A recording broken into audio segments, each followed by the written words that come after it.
Public relation dalam satu organisasi ataupun perusahaan, termasuk lembaga dan organisasi apapun bentuknya, seharusnya mampu menjalin kerjasama yang baik dengan media.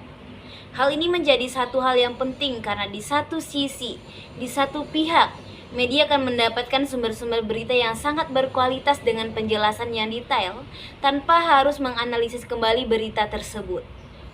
Sementara di pihak lain, perusahaan atau lembaga ataupun organisasi tempat kita berkibar dan berkarya mendapatkan kesempatan yang sangat luas untuk mempublishkan diri, mempublikkan kepada publik dan kelayak ramai tentang kehebatan dari produk dan jasa yang kita miliki di media yang bersangkutan. Assalamualaikum warahmatullahi wabarakatuh. Kembali lagi dengan saya Misi Dwi Suryani dengan NIM 2000-2010 Prodi Administrasi Pendidikan Universitas Negeri Padang dalam mata kuliah Manajemen Humas yang pastinya dengan Bapak Dr. Hanif Al-Qadri. Nah, untuk itu analisis kali ini terkait dengan media relation dalam aktivitas kegiatan public relation dalam sebuah organisasi. Mulai dari pengertian, jenis media relation yang dimanfaatkan, termasuk cara memilih media, prinsip-prinsip, bagaimana pada akhirnya kita harus memahami media, dan bentuk kerjasama yang seharusnya kita bangun dengan media. Karena lembaga manapun sebenarnya ketika ingin eksis, ingin berkembang, ingin maju, ingin mendapatkan citra yang baik dari publiknya, salah satu sarana atau alat yang bisa dimanfaatkan ialah melalui media, kerjasama dengan media. Apa itu sebenarnya media relation? Kalau dari dasar katanya jelas, media relation. Hubungan dengan media berarti makna implikasinya adalah bagaimana sebenarnya sebuah lembaga atau perusahaan ataupun organisasi mampu membina hubungan yang baik dengan khalayak media atau istilahnya press yang mengelola media cetak. Bentuknya bisa berupa surat kabar, majalah, dan lain sebagainya.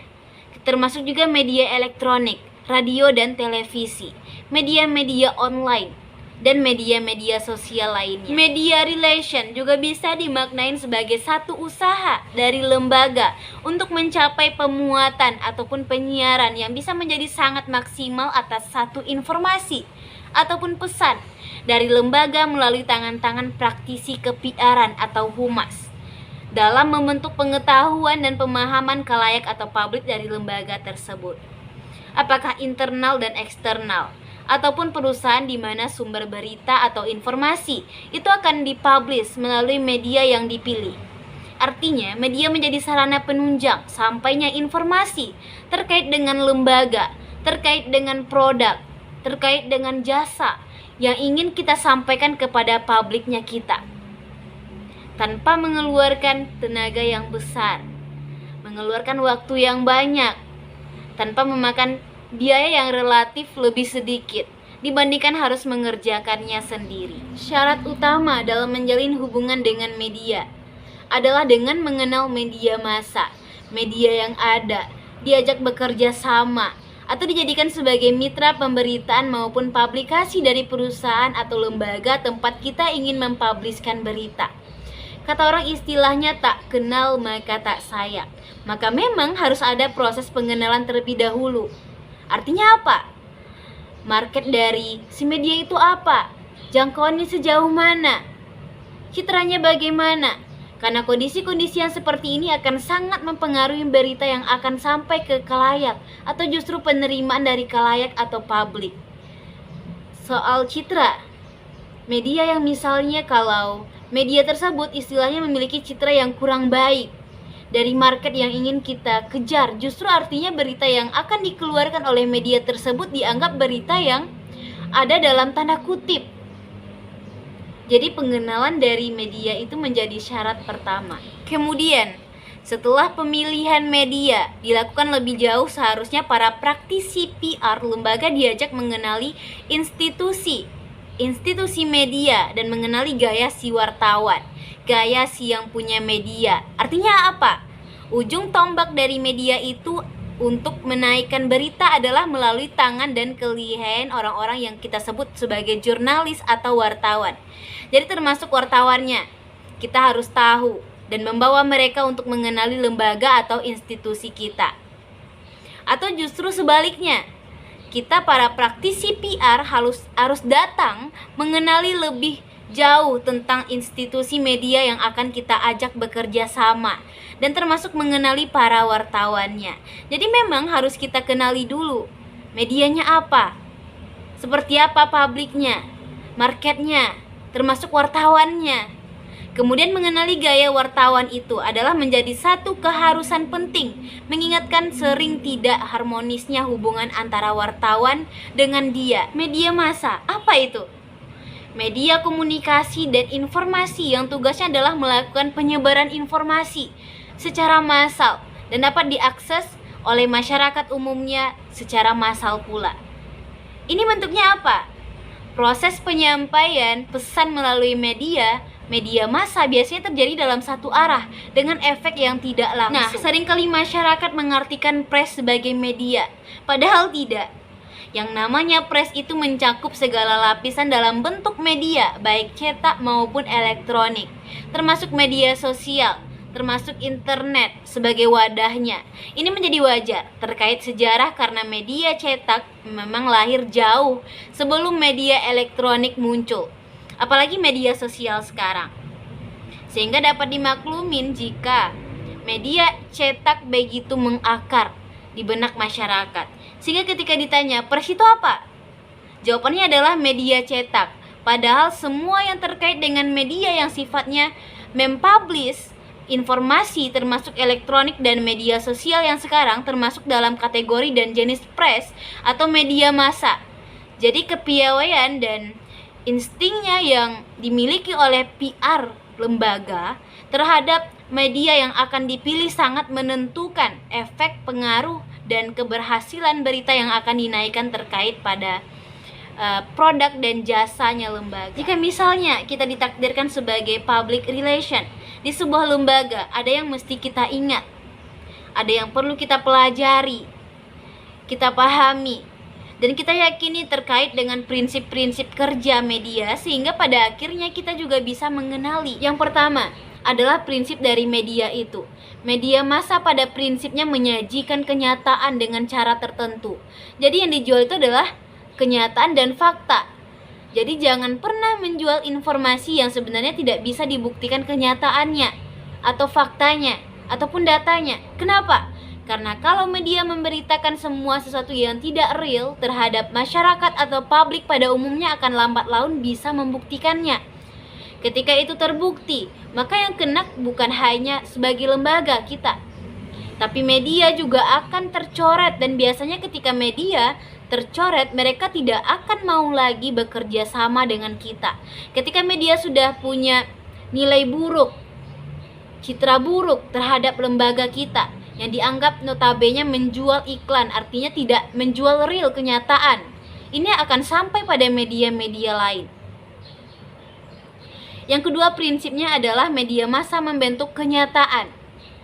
Jadi memang real, data dan nyata itu akan dibentuk oleh media. Jadi kalau ternyata berita yang diangkat itu adalah buruk, maka itulah fakta dan kenyataan yang akan dibentuk dalam mindsetnya si masyarakat. Jadi harus hati-hati dengan kondisi dan kenyataan yang akan diperoleh atau didapatkan oleh media massa. Maka perlu kerjasama dengan media-media tertentu. Prinsip ketiga, media itu menemukan makna. Kita justru menemukan makna dalam media. Jadi berita yang didesain oleh para wartawan melalui media itu membuat citra kita menemukan makna-makna tertentu.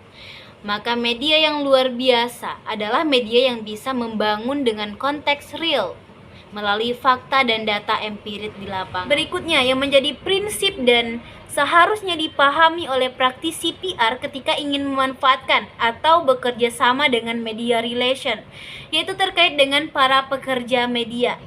Siapa saja mereka?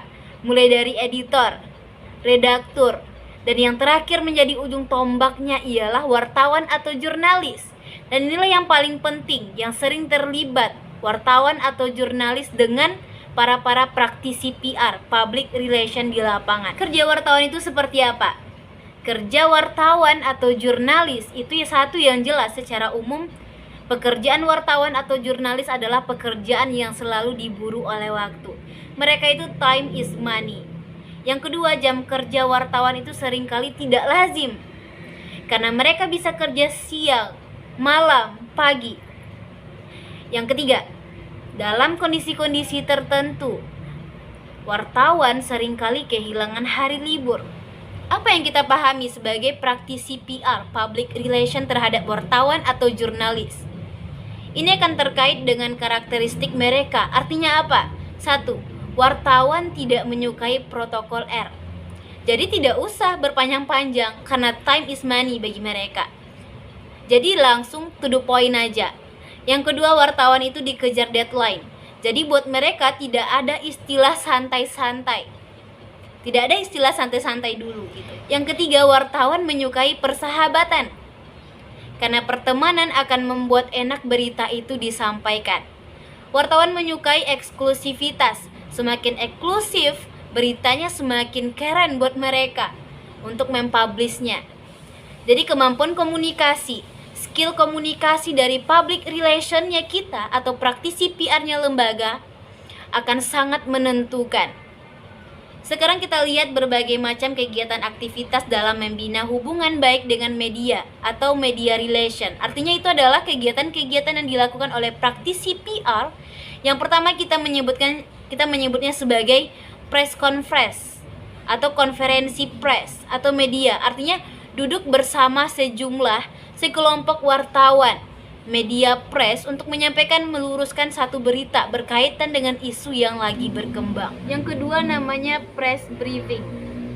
Itu biasanya diselenggarakan atau dilakukan secara reguler oleh pejabat PR atau praktisi PR-nya lembaga untuk menyampaikan informasi yang baru seputar aktivitas lembaga itu. Ada juga namanya press tour. Diselenggarakan oleh suatu lembaga, perusahaan, atau organisasi dengan tujuan mengunjungi, melakukan tur dulu, mengunjungi daerah tertentu, ke tempat tertentu, sekaligus wisata bersama dalam rangka mendapatkan informasi untuk kemudian di-tag bagi suatu berita untuk dipublish nantinya. Ada juga namanya new release atau new press atau press release. Atau bahasa kerennya sekarang itu siaran press. Itu berita dibuat oleh staf PR, diberikan kepada wartawan dengan harapan bisa dimuat di medianya, baik secara utuh maupun melalui proses editing. Dibuat dengan secara singkat, dengan sangat jelas, minimal mengandung unsur proses pencarian berita oleh seorang wartawan 5W1H. Dan masih banyak lagi kegiatan-kegiatan yang lainnya. Ada istilah berikutnya, yaitu special event. Berarti memang spesial sifatnya yang diangkat. Acara atau kegiatan yang diangkat oleh lembaga. Nah ini barangkali gini, satu bentuk peristiwa khusus sebagai satu kegiatan dari PR yang penting yang mampu meningkatkan pengetahuan dan selera publik. Jadi misalnya kayak peresmian gedung, open house, dan lain sebagainya. Kemudian press lunch, makan siang lah gitu. Mengadakan makan siang bagi para wakil media atau wartawan yang kita undang. Sengaja diundang untuk makan siang, padahal maksud utama bukan itu, melainkan untuk menyampaikan informasi terbaru tentang lembaga. Yang terakhir, yang perlu kita pahami istilahnya itu adalah press interview, wawancara media, di mana pejabat public relation atau top manajemen diwawancarai oleh wartawan agar berita itu bisa dipublish dan sifatnya lebih pribadi. Bahkan pertanyaan-pertanyaan itu didesain bersama kemudian juga disepakati dalam bentuk wawancara. Nah, itu namanya strategi dalam rangka menjaga hubungan baik. Kita sampai ke bagian terakhir dari pembahasan analisis public relation pada kali ini.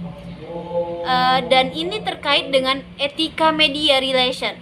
Jadi yang dianalisis kali ini lebih banyak kepada bagaimana konsep akhirnya kita sebagai public relation, lembaga bisa memahami setiap media, sehingga apa yang kita pilih yang paling tepat untuk dirancang kemudian bisa dimanfaatkan, dipilih untuk menaikkan berita yang akan kita publish. Yang pertama adalah praktisi PR atau kehumasan pemerintahan tuh wajib menyediakan dan memberikan informasi publik yang benar-benar dan akurat kepada masyarakat. Media massa dan insan pers sesuai dengan tugas dan fungsi organisasi atau institusinya. Yang kedua adalah tidak